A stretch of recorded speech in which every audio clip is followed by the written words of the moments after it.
गांव के एक कोने में एक पुराना टूटा फूटा और वीरान मकान खड़ा था। आधी रात होते ही उस घर से एक अजीब सी आवाज आती, मम्मी दूध पिलाओ ना।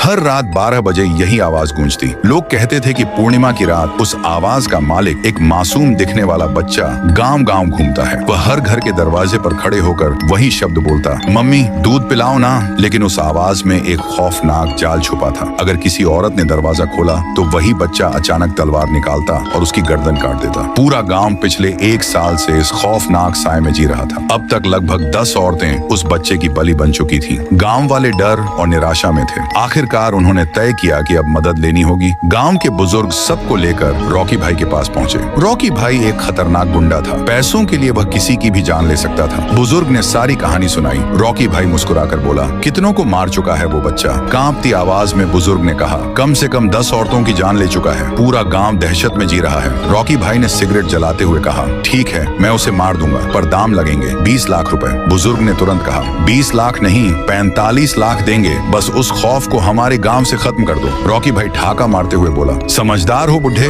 आज रात देखना वो बच्चा कैसे अपनी चड्डी पहनकर भागेगा। घड़ी ने 12 बजते ही उस भूतिया घर के अंदर से आवाज गूंजी, मम्मी दूध पिलाओ ना। रॉकी भाई हंसते हुए बोला, ओए बच्चे तेरी माँ यहाँ है, देख तेरे लिए दूध भी लाया हूँ। कुछ पल सन्नाटा रहा, तभी उसके सामने वही बच्चा आ गया। उसका चेहरा मासूम लेकिन भयानक और हाथ में चमचमाती तलवार। रॉकी भाई ने गन उठाई और सीधे उसके सिर पर निशाना साध कर गोली चला दी, लेकिन बच्चे को कुछ भी नहीं हुआ। रॉकी भाई के चेहरे का रंग उड़ गया। वह चीखा, ये कैसे मुमकिन है। तभी बच्चा जोर जोर से हंसने लगा। उसकी हंसी पूरे गांव में गूंज उठी। वह बोला, मम्मी दूध पिलाओ ना। और अगले ही पल बच्चे ने तलवार से रॉकी भाई का सिर धड़ से अलग कर दिया। रॉकी भाई का शरीर जमीन पर गिर पड़ा। बच्चा मुस्कुराया और धुएं में चला गया। उस रात के बाद गांव और भी दहशत में डूब गया। लेकिन कहानी यहीं खत्म नहीं होती, क्योंकि जल्द ही राय बाबा इस रहस्य को खोलने के लिए आएंगे। वो बताएंगे कि आखिर इस बच्चे की मौत के पीछे कौन सा सच छुपा है। अगर आप लोगों को पार्ट 2 चाहिए तो 10K लाइक्स करवा दो, फिर असली मजा आएगा।